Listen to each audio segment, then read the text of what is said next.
En esta semana, como el laboratorio estaba con algunas reformas, me estaban comentando, entonces vamos a tener la parte práctica online. El doctor Lorenzo me pidió por favor que hagamos un repaso entonces general, sí, esta semana, de lo que son los primeros contenidos, sí, lo que es la parte de inflamación, la parte de adaptación y la parte de lesión celular entonces, sí. Vamos a estar viendo en esos tres contenidos, ¿está bien? Diferenciación en cada uno de los procesos, ¿sí? La parte de adaptación, los cuatro procesos adaptativos, entonces recordar un chiquitito, la parte de necrosis, las manifestaciones anatomopatológicas de cada uno de los tipos y la parte de inflamación, también diferenciación entonces entre lo que es aguda y crónica y los tipos especiales de inflamación entonces, ¿sí? Bueno, entonces empezamos con la parte de adaptación, ¿sí? Cuando hablábamos de adaptación, ¿a qué nos referíamos? Nos referíamos entonces a la serie, ¿verdad?, de cambios en morfología y función. ¿Para qué? Para la preservación, ¿verdad?, de lo que era la viabilidad celular, decíamos. Cuando hablábamos de procesos adaptativos, hablábamos de que eran, ¿qué cosa? ¿Sí? O sea, que una vez se restablezcan las condiciones normales fisiológicas, entonces nosotros podíamos volver a lo que era la normalidad entonces en la Consegui célula, agora, no al estado primeiro. anterior. Los procesos adaptativos tienen un límite, Consegui ¿sí? agora. O sea, que si se superan lo que es la capacidad de adaptación Vai celular, assistir, não? entonces nosotros llegamos, ¿verdad?, a lo que es la muerte celular, o sea, al daño celular en sí, la lesión en sí, que Obrigada. tiene un periodo que es reversible e irreversible. Una vez se llega a la parte irreversible, al proceso irreversible de la lesión celular, entonces tenemos, ¿verdad?, lo que es la muerte celular. Entonces la serie o el conjunto de manifestaciones anatomopatológicas de la muerte celular es lo que llamamos necrosis, ¿verdad? Y por último vamos a estar entonces hablando de lo que es la inflamación de nuevo y las diferencias entonces entre los diferentes tipos. ¿Ok? Bueno, entonces, la célula cuando sufre adaptación podemos tener lo que es la hiperplasia, la hipertrofia, la atrofia y la metaplasia, ¿verdad? Entonces, el primero de los procesos que vamos a ir viendo entonces es la hiperplasia, ¿sí? La hiperplasia, nuestra definición era aumento del número de células, ¿verdad?, que consecuentemente lleva a qué cosa? Al aumento del tamaño del órgano, ¿verdad? Aumento del tamaño del órgano. Cuando decíamos hipertrofia nos referíamos al aumento de lo que era el tamaño de la célula en sí. Consecuentemente también teníamos lo que era aumento del tamaño del órgano. La atrofia, ¿sí?, que era pérdida de qué cosa, o sea, disminución del tamaño celular debido a qué cosa, a pérdida de los componentes estructurales, ¿verdad? Y la metaplasia, que era que el cambio de un tipo de epitelio por otro generalmente secundario a un estímulo patológico, ¿sí? Bueno, entonces, el primero, la hiperplasia, ¿sí? Como dijimos, hiperplasia, aumento del número de células, ¿sí? Entonces, en general, ¿verdad? Cuando tenemos un proceso hiperplásico, principalmente en formaciones epiteliales, ¿sí? O en todo caso, ¿verdad? Eh, órganos que forman glándulas, ¿sí?, que tienen composición glandular. Entonces, lo que encontramos generalmente es, uno, un aumento, ¿sí?, del número de glándulas, ¿está bien? Entonces, vemos que tenemos un aumento del número de glándulas, ¿sí? Aumento del número de glándulas. ¿Qué es otra cosa que tenemos? Generalmente notamos una basofilia un poco mayor en comparación a lo que son los órganos normales. ¿Por qué? Porque nosotros tenemos en este caso aumento del número de células, ¿sí? O sea, aumento del número de los núcleos. Los núcleos de Sandbrat, que son los componentes que otorgan la basofilia a la célula, básicamente, ¿sí? Entonces, por lo tanto, es esperable ver, ¿verdad?, un aumento de la basofilia, principalmente en las zonas donde tenemos un proceso hiperplásico, ¿sí? Entonces, por aumento del número de células, ¿está bien? Los procesos hiperplásicos, el mecanismo de adaptación de lo que es la hiperplasia, puede ser o fisiológico o puede ser patológico, ¿sí? Puede ser fisiológico o patológico. Los procesos que son fisiológicos habitualmente son por estimulación hormonal, ¿sí? Por estimulación hormonal. Y los que son o por mecanismos compensadores también pueden ser. Ahora, los mecanismos que son patológicos, ¿sí? Habitualmente son por estimulación hormonal excesiva, ¿sí? Entonces, en este caso, tenemos entonces aumento del número de células.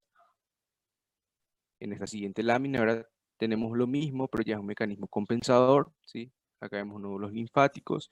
Entonces, ¿qué era? Nódulos linfoides, perdón. Entonces, ¿qué es lo que tenemos? Tenemos aumento, ¿sí? De lo que es la basofilia general por un aumento marcado de la celularidad, ¿sí? O sea, una hiperplasia. Entonces, en este caso, una hiperplasia compensadora por proliferación entonces de los linfocitos, compensando lo que es, ¿verdad? Una compensación inmune ante una infección probablemente. Ahora, Doctor, macroscópicamente hablando, doctor, las hiperplasias van a traducirse en qué cosa? En un aumento del tamaño del órgano, ¿sí? doctor, ¿me escucha? Habitualmente cuando hay estimulación hormonal, les había dicho en clase, ¿verdad? Cuando tenemos un aumento del órgano por estimulación hormonal, generalmente tenemos a expensas de dos mecanismos, ¿verdad? De la que es la hiperplasia y la hipertrofia también. Pero habitualmente el responsable principal del crecimiento en sí del órgano, cuando hablamos de estimulación hormonal, es la hiperplasia, ¿sí? Entonces, en este caso, tenemos ahora lo que era próstata, ¿sí? La lámina que ya había explicado también en clase, ¿verdad? Pero, ¿qué es lo que tenemos? Comúnmente, ¿verdad? Próstata ¿Me tiene escucha, un doctor? epitelio que es cilíndrico pseudoestratificado, ¿sí? Doctor, ¿me Ahora, escucha? cuando nosotros tenemos una estimulación hormonal excesiva, entonces, ¿qué es lo que tenemos? Da el aspecto, ¿verdad? De que tenemos una estratificación mayor, ¿sí? Ciertas zonas tenemos también crecimiento de lo que es la celularidad en el tejido conjuntivo, pero principalmente se manifiesta en lo que es el epitelio. Entonces, marcado apilonamiento celular, ¿sí? Por una proliferación celular excesiva, ¿sí? Entonces, eso es característico entonces de lo que es la hiperplasia en sí. Entonces, aumento del número de células, ¿sí? Aumento del número de células. Entonces, en el caso del endometrio, también vemos lo mismo, ¿verdad? Dijimos, formaciones glandulares aumentan cuando hay un proceso hiperplásico, ¿sí? Entonces vemos, tenemos acá un mayor número de glándulas en general, ¿sí? Pero si nos fijamos otra vez en el epitelio en sí de la glándula, entonces, ¿qué encontramos? Encontramos ya una estratificación muchas veces de lo que es el epitelio, entonces apilonamiento celular por estimulación hormonal excesiva, ¿sí? Um, Hiperplasia fisiológica y patológica, ambos son debido a las hormonas.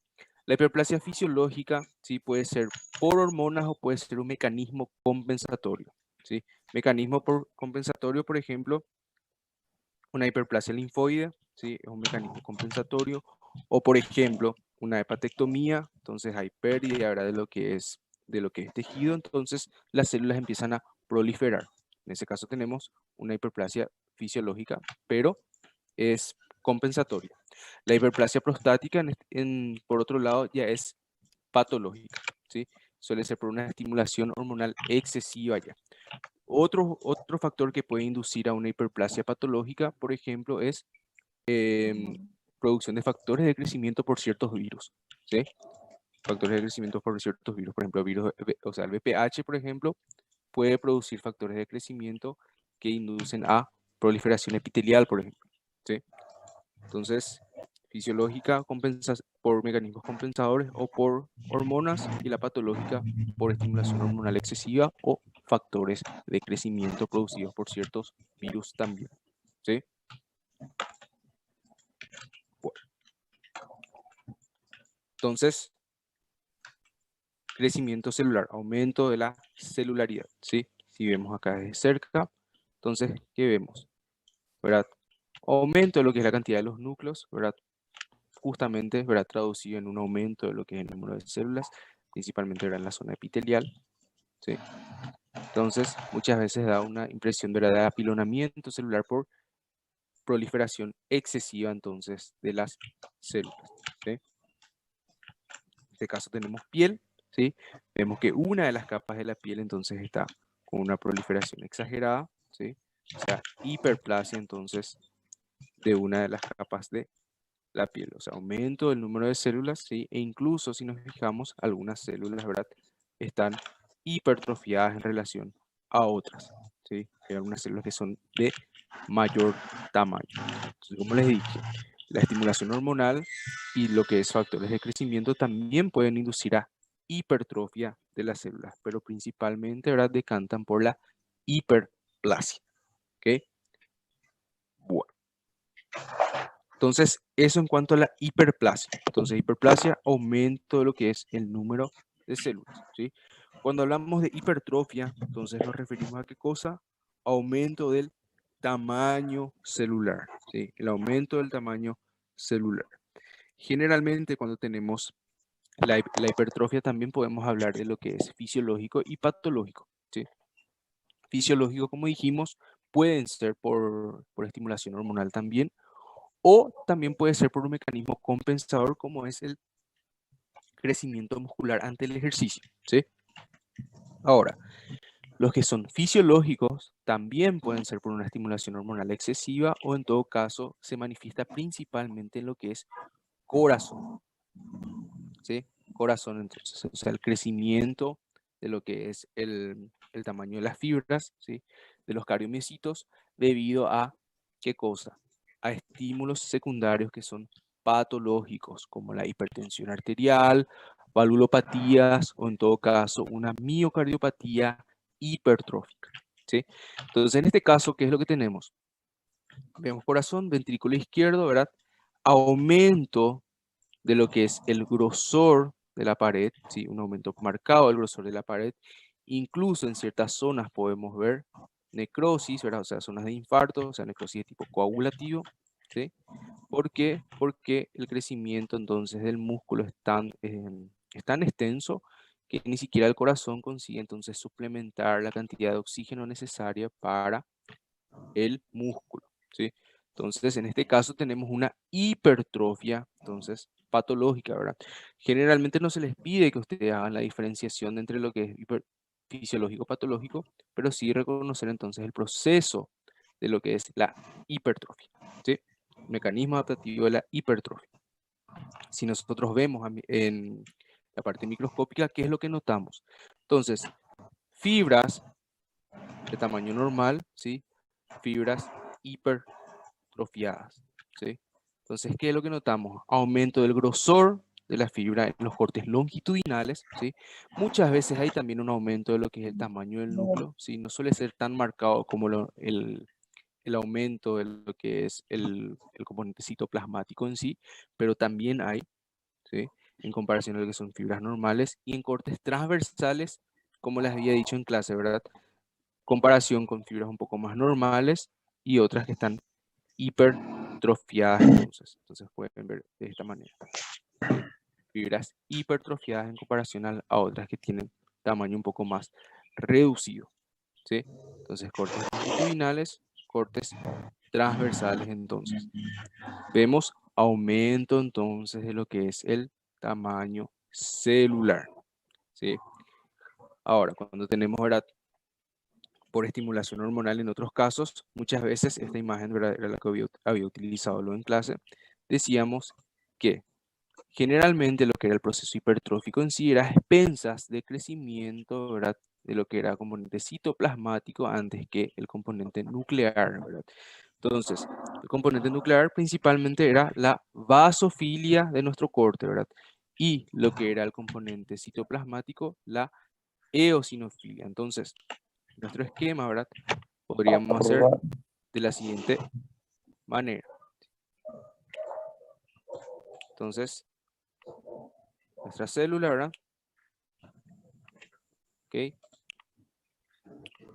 Entonces, generalmente la relación núcleo-citoplasma, ¿verdad? De una célula normal es 1,4, puede ir hasta 1,6, ¿verdad? Después, cuando hay crecimiento, en el caso de una hipertrofia, entonces hay aumento del núcleo, pero en comparación el citoplasma suele ser más extenso el crecimiento citoplasmático, ¿sí? El agrandamiento citoplasmático. Entonces, muchas veces lo que podemos ver, ¿verdad? Son ciertas zonas, en todo caso acá vemos que hay algunas que tienen un halo eosinófilo mayor, ¿sí? O sea, volver chiquitito. Entonces, vemos un halo eosinófilo mayor en ciertas células que en otras zonas, por ejemplo. Acá, por ejemplo, podemos ver que hay una basofilia mayor. ¿Por qué? Porque no hay un halo eosinófilo en el caso de las células, ¿sí? Porque no están tan hipertrofiadas como otras, ¿ok? Pero generalmente, ¿sí? Generalmente se pregunta más de esta manera, ¿sí? Entonces, lo que es la hipertrofia en sí, macroscópicamente así, principalmente en lo que es corazón, microscópicamente de esta manera, ¿sí? El proceso hipertrófico en sí. Entonces, lo mismo, acá vemos, ¿verdad? Este es probablemente una cardiomiopatía hipertrófica, ¿sí? Aumento bastante marcado de lo que es el grosor de la pared del ventrículo izquierdo. Y microscópicamente, ven como las fibras, lo normal es que estén bien ordenadas, bien alineadas, ¿sí? Pero en el caso de la cardiomiopatía hipertrófica, las fibras están completamente desordenadas, ¿sí? Eso vamos a estudiar después en la parte de las cardiomiopatías, pero nada más es para demostrar cómo hay un crecimiento bastante marcado de lo que es el tamaño entonces del cardiomiocito, o sea, un proceso hipertrófico, ¿sí? Bueno, entonces dos ya vimos, la hiperplasia, la hipertrofia. Cuando hablamos de atrofia, ¿sí? El proceso atrófico entonces es disminución del tamaño celular por pérdida de los componentes estructurales, ¿verdad? Entonces, puede ser también fisiológico y puede ser patológico. Las atrofias fisiológicas son las que ocurren en el proceso de desarrollo embrionario, ¿sí? Otro ejemplo también es el útero grávido, ¿verdad? Cuando se da a luz, entonces el útero termina sufriendo atrofia, ¿verdad? De lo que son los componentes celulares. Otro ejemplo, ¿verdad? Timo, entonces presente en el niño, ausente en el adulto. Habitualmente cuando hay atrofia de un órgano, generalmente lo que encontramos son nada más remanentes del órgano normal, ¿sí? Pero hay infiltrado de lo que es tejido adiposo, ¿sí? Hay infiltrado de tejido adiposo. Pero más común es ver de esta manera, ¿sí? Entonces vemos acá, por ejemplo, esto es músculo esquelético, corte transversal, ¿sí? Las fibras de las fibras musculares. Entonces, ¿qué vemos? Estas son fibras que son normales y estas son fibras que sufrieron atrofia, entonces, o sea, disminución de su tamaño. Cuando nosotros hablamos de atrofia, principalmente ya definimos lo que era la fisiológica, pero en el caso de la atrófica, entonces puede ser por distintas causas. Puede ser por efectos de la vascularización, puede ser por falta de uso, puede ser por envejecimiento, desnutrición, puede ser también por falta de estimulación hormonal, ¿sí? Entre otros, denervación también.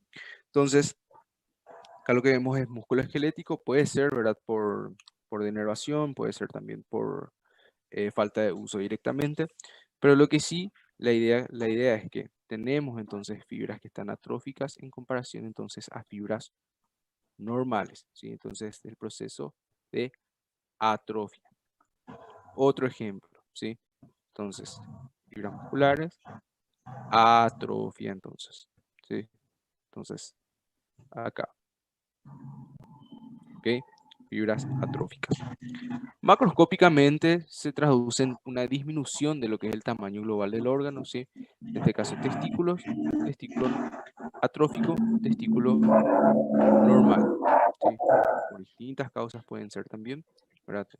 Falta de estimulación hormonal o defecto de vascularización, principalmente pueden ser las causas en este caso, o en este caso vemos qué cosa, atrofia de la corteza, ¿sí? Atrofia cortical, o sea, demarcación bastante profunda de los surcos, ¿sí? Con resaltamiento de las circunvoluciones entonces, ¿sí? Puede ser por envejecimiento o en este caso puede ser también por Alzheimer en sí, ¿sí? Entonces, degeneración celular, o sea, disminución de lo que es el tamaño celular, induce a em, la atrofia cortical en sí. Cuarto mecanismo adaptativo, ¿sí? La metaplasia. ¿Sí? metaplasia. Entonces, ¿cuál era la definición de metaplasia que hablábamos? Hablábamos de cambio, ¿verdad?, de un epitelio por otro secundario, ¿verdad?, un estímulo que habitualmente es patológico, ¿sí? Entonces, son ambos epitelios funcionales. Pero ojo, en la metaplasia, cuando hay un proceso metaplásico, no se confundan con lo que es la displasia, ¿sí? Cuando hay un proceso metaplásico, las células son normales, ¿sí? Las células siguen siendo normales. Ahora, cuando hay una desorganización arquitectural de lo que es el epitelio, ¿sí?, asociado a lo que es la atipia constituye, ¿verdad?, una serie de, un conjunto de características que incluyen lo que es la hipercromasia, el pleomorfismo, ¿sí?, presencia de mitosis, pérdida de polaridad. Entonces, todas esas características que estuvimos viendo más en la parte de neoplasias, ¿sí? Ahí hablamos de lo que es displasia en sí. Pero un cambio nada más de lo que es el epitelio no constituye necesariamente una displasia. Eso se llama metaplasia, ¿sí? Ahora, el epitelio metaplásico sí puede sufrir futuramente displasia, ¿sí? Pero ahí tiene que haber desorganización en la arquitectura del epitelio más los cambios de atipia, ¿sí? Bueno, entonces, acá ¿qué es lo que vemos? Vemos epitelio plano, ¿verdad?, estratificado, no queratinizado. Y acá vemos lentamente, ¿verdad?, el cambio ya a lo que es epitelio cilíndrico simple, epitelio glandular, ¿verdad? Incluso acá debajo de lo que es el epitelio plano estratificado, ya vemos formación de algunas glándulas, ¿sí? Entonces, el ejemplo que yo había dado en clase, ¿verdad?, era el esófago de Barrett, ¿verdad? Paciente, ¿verdad?, que tiene reflujo gastroesofágico. Entonces, el ácido, ¿verdad?, del estómago termina llegando al esófago. Inicialmente solo hay daño, pero con el tiempo entonces induce a lo que es la adaptación celular, ¿sí?, que es la metaplasia entonces en este caso. Entonces en este caso produce ¿qué cosa?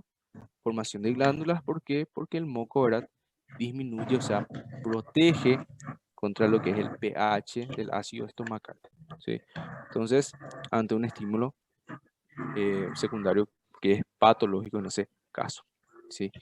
Y como les había dicho también en clase, el proceso metaplásico en sí es difícil de identificar, excepto que nosotros tengamos algunas características, como por ejemplo lo que es la, la pared del órgano, ¿sí?, las capas, ¿sí?, las capas del órgano.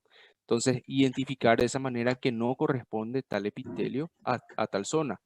Pero generalmente se otorga más contexto clínico, ¿verdad?, para identificar lo que es el proceso metaplásico. Y el ejemplo que yo di en clase era, ¿verdad?, de un paciente con reflujo gastroesofágico de larga evolución que se hizo una biopsia, por ejemplo, de esófago, ¿verdad? Tercio inferior esófago, y encontramos esto.